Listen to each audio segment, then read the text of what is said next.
Hello everyone আর আসসালামু আলাইকুম। কেমন আছেন সবাই? আশা করছি সকলে বেশ ভালো আছেন এবং সুস্থ আছেন। আমরা না বেশ ভালো আছি। আমি আশা আমার আর একটা ব্লগে আপনাদের জানাই অনেক অনেক স্বাগত। আজ হচ্ছে মঙ্গলবার আর এখন ঘুরতে বাজে ওই সকাল 5:30টার মতো। আর এখন থেকে আমি আমার ব্লগটি স্টার্ট করলাম। আশা করছি আপনাদের বেশ ভালোই লাগবে। আজকে কিন্তু উঠেছি সেই 5টার সময়। তো উঠে এই যে কিছু মোছামুছি কাজ ছিল, তো সেই জন্য সেইগুলো করতে চলে এসেছি। তো সংসারে যে সেগুলো সবই করে নিয়েছি। তো এখন এই যে একটু মোছামুছি কাজগুলো সেরে নিয়েছি, কারণ কাজের বোন এখনই চলে আসবে। তো ও আবার ধোয়া মোছা সমস্ত করবে। তো তার আগে এইগুলো মোছামুছি ঝাড়াঝুড়িগুলো করে নিই, তাহলে বেশ ভালো হবে। ও নিচেরটা বেশ শুদ্ধ করে পরিষ্কার করে দিতে পারবে। দেখতে দেখতে বকরি ঈদ তো চলেই আসলো। তো সেই জন্য আরও তাড়াহুড়ো করে এই সমস্ত পরিষ্কার করা, কারণ এই সপ্তাহে আর ছুটি বলতে তো কিছু নেই, সেই শনি রবিবার ছাড়া। তো সেই শনি রবিবার আস্তে আস্তে অনেকটা দেরি হয়ে যাবে। তো ভাবলাম যে এখন থেকে একটু একটু করে যদি মোছাগুলো করতে লাগি তাহলে তো বেশ সুবিধাই হয়। আর যেহেতু বেশ কয়েকদিন এই মোছামুছিগুলো করা হয়নি, তো একটু নোংরাও জমে আছে। এই যে খাটটা বলুন বা এই যে ড্রেসিং আয়নাটা বলুন, তো এগুলো দেখলাম বেশ নোংরা হয়েছিল। তো সেগুলো একটু ভালো করে ক্লিন করে নিচ্ছি। আর এই যে দেখো, এই টিভি ক্যাবিনেটটা বেশ নোংরা হয়ে আছে। আসলে এগুলো প্রায় দিনই মুছতে হয়, এক সপ্তাহ অন্তর অন্তরই মুছতে হয়। তো আমার গত সপ্তাহে মোছা হয়নি, তো সেই জন্য দেখলাম ভালোই নোংরা পড়ে গেছে। তো এই যে টিভি কাউন্টারটা, এটা এতটাই নোংরা হয়েছে, তো কুলিন দিয়ে মোটামুটি আমার ঘষে ঘষে তুলতে হচ্ছে। সচরাচর এটা কুলিন লাগে না, কারণ এমনি শুকনো কাপড় দিয়ে মুছে দিলেই হয়ে যায়। আজকে দেখলাম বেশ একটু নোংরা বসে আছে। তো এই নোংরাগুলো তোলার জন্য কুলিন না দিলে হয় না। তো তোমরা দেখেই বুঝতে পারছো যে আমি কতটা ঘষে ঘষে তুলছি। আর এই প্লাইবোর্ডের জিনিসগুলো একটু নোংরা যদি লেগে থাকে তাহলে দেখতে এতটাই বাজে লাগে কি বলবো আর। তো সেই জন্য একটু ঘষে ঘষে তুলে নেওয়া। তো মেয়েটার তো স্কুল আজকেও আছে, তো ওর ওঠার আগে আমি কাজগুলো সেরে নিতে হচ্ছে। আর নাহলে ওর পিছনে সময় দিতে লাগলে তখন আর সময়ই পাবো না। তো সেই জন্য আজকে একটু ভোর ভোরই উঠেছি যাতে এই কাজগুলো সেরে নিতে পারি। তো মোটামুটি মোছামুছি সমস্ত কিছু হয়ে গেছে। আর এখন এই যে একটু খাবার বানিয়ে নিচ্ছি, কারণ মেয়েটাও খেয়ে যাবে আর আমাদেরও কিছুটা জল খাবারে হবে। তো এই জন্য প্রথমে উঠে কিন্তু আটাটা আমি মেখে রেখে দিয়েছিলাম, তারপরে মোছামুছি করতে গেছিলাম, তাহলে বেশ রুটিটা ভালো থাকে। আর এই যে এখন একটা একটা করে পরোটা বেড়ে নিচ্ছি। অনেক দিন পর পরোটাটা আবারও খাচ্ছি, মাঝে বেশ কিছুদিন খাওয়া হয়নি। আয়েশা সুলতানা, যে বোনটা কাল আমার ভিডিওতে কমেন্ট করেছিল, তো সে আবারও কমেন্ট করেছে যে দিদি আমি আপনার ব্লগ দেখলাম, খুব ভালো লাগলো। তো আমার নাম নিয়েছে, তার জন্য অসংখ্য ধন্যবাদ। তো আমার ভাইয়ের নাম নেবে।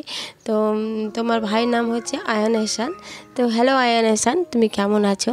আর তুমি তোমার বয়সই বা কত, কোন ক্লাসে পড়ো, তুমি অবশ্যই জানাবে। সত্যি কথা, এই ছোটো ছোটো বিষয়গুলো তোমাদের যতটা ভালো লাগে জানি না, আমার আরও বেশি ভালো লাগে। তোমাদের যে নাম বলা বা তোমাদের এই যে কথাগুলো পড়া, তো এগুলো একটা খুব আনন্দের বিষয়, বলা নয়খো। সোহেল সেলিনা ব্লগ দিদিভাই বলেছে যে দিদি আপনি একদমই অলরাউন্ডার, ঘরে বাইরে সব দিকে একসাথে সামলান। তো সত্যি কথা বলতে ঘরে বাইরে সামলাতে সামলাতে এমনটাই অভ্যাস হয়ে গেছে যে টুকটাক কাজগুলোর কিছু বলে মনেই হয় না, কারণ সমস্ত সময় তো বাইরে ঘরে সব কিছু সামলাতে হয়। ঘর সংসারে যেমন কাজ থাকে সেরকম অফিসেও বিভিন্ন কাজ থাকে। অনেক সময় এতটাই চাপ থাকে যে মাথা খারাপও হয়ে যায়। তো সেক্ষেত্রে দুদিকটাই সামলাতে হয় এবং হাসি মুখে সেটা সামলে নিই। মর্জিয়াস ওয়াল দিদিভাই বলেছে যে দিদি আপনার ভিডিও দেখতে আমার বেশ ভালো লাগে। তো এই দিদিভাই প্রায় আমার ভিডিও দেখে, তো তোমাকে অসংখ্য ধন্যবাদ। আর তোমাদের কাছে একটাই রিকোয়েস্ট, এইভাবে আমার পাশে থেকো। আর এই যে তোমাদের সাথে কথা বলতে বলতে আমার পরোটাগুলো মোটামুটি সবই হয়ে গেছে। তো একটু গ্যাসটা মুছে নিলাম, কারণ সত্যি কথা বলতে এই পরোটা বা রুটি করার পর যদি গ্যাস না মোছা হয় এতটাই নোংরা লাগে, কারণ চারিদিকে আটাটা ছড়িয়ে থাকে। এমনি যদি রান্না করা থেকেও রুটি করার পর বেশি নোংরা হয়। তো যাই হোক, সমস্ত মুছে এই যে একটু চাও বসিয়ে দিচ্ছি। মেয়েটাকে আজকে আর হরলিক্স খাইয়ে পাঠাবো না, এমনি একটু চা আর পরোটা খাইয়ে পাঠাবো, কারণ আসবে তো সেই 11টা 11:30টায়। তো একটু ভর্তি পেট থাকলেও সুবিধা হয়। তো যাই হোক, এই যে মেয়ের জন্য খাবারটাও রেডি করে দিলাম, তো ওকে খাইয়ে দিই। এখন বাজে প্রায় 7:30টার মতো। তো মেয়েকে খাইয়ে ওকে স্কুলে গাড়িতে তুলেও চলে এসেছি। আর এই যে আমি যে রোজ দিনের মধ্যে রান্না করতে বসে গেছি। তো এই যে কয়েকটা কচু ছিল, তো ভাবলাম কচুগুলো ডালে দেবো। তো গতকালকেই নিয়েছিল কচুগুলো, তো এতটাই সুন্দর ছিল। আজকে দেখছি আবার এই খোসাগুলো ছাড়ানো যাচ্ছে না, তো সেই জন্য বটি দিয়ে আমি একটু কেটে নিলাম। আমি এগুলো চামচ বা এমনি বটি যে পিছন দিক থাকে সেই দিকে ঘষে তুলে দিই, তো আজকে দেখলাম আমার হলো না। তো যাই হোক, এমনি কেটে কেটে কচুগুলো পরিষ্কার করে নিলাম। আর আজকে একটু বানাবো ঘি করলা আলু ভাজা, তো সেই জন্য এগুলো ভালো করে কেটে নিচ্ছি।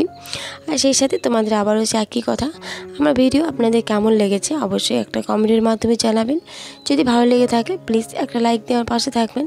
আর চ্যানেলে যদি কেউ নতুন হয়ে থাকেন প্লিজ চ্যানেলটি সাবস্ক্রাইব করার অনুরোধ রইল। আর পুরনো যে বন্ধু আছে তাদেরকে তো অসংখ্য ধন্যবাদ।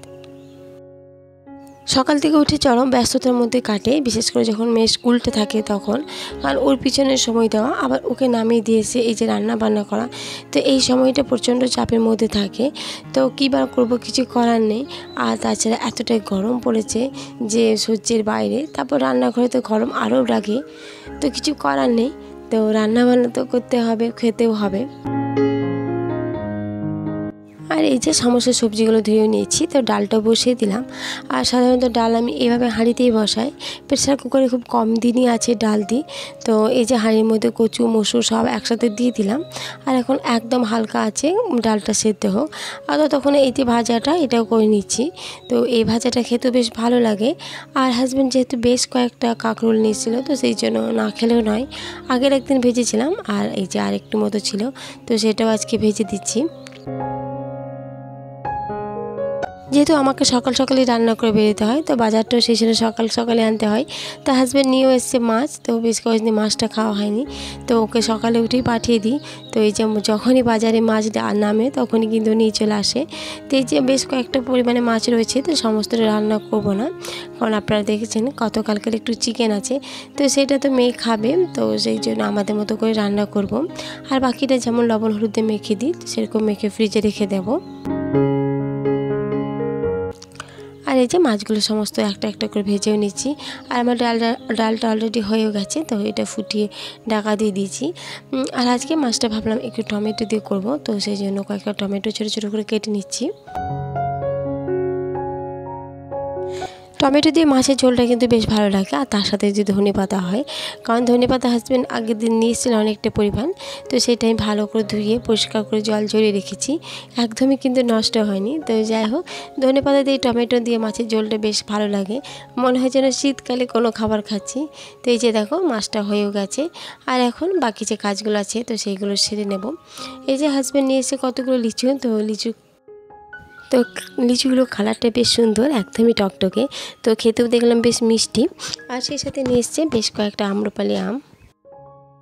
কালারফুল গার্ডেন বলে এক দিদিভাই কমেন্ট করেছে যে দিদি আপনার ভিডিওটি বেশ ভালো লাগলো, আর আপনার মেয়ের জন্য অসংখ্য ধন্যবাদ। দিদিভাই আপনাকে অসংখ্য ধন্যবাদ এইভাবে পাশে থাকার জন্য। আর সাবানা বলে যে বোনটা আছে সেও লিখেছে যে দিদি আপনার শরীরটা এখন কেমন আছে, তো তোমাকে বলি আমি এখন ইনশাআল্লাহ একটু সুস্থ আছি এবং ভালো আছি এবং সংসার স্বাভাবিক কাজই করছি। তো যাই হোক, সারাটা দিন পেরিয়ে গেল, তো এই যে এখন একদমই সন্ধ্যেবেলার সময়, তো মেয়ের টিউশন স্যার এসছে, তো এখন পড়ছে, তো সেই ফাঁকে যে আমি একটু কাপড়গুলো গুছিয়ে নিচ্ছি, কারণ আবার ওকে পড়াতে শুরু করতে হবে। তাহলে চলুন আজকের মতো এখানে, আবারও দেখা হবে অন্য একটা ব্লগে।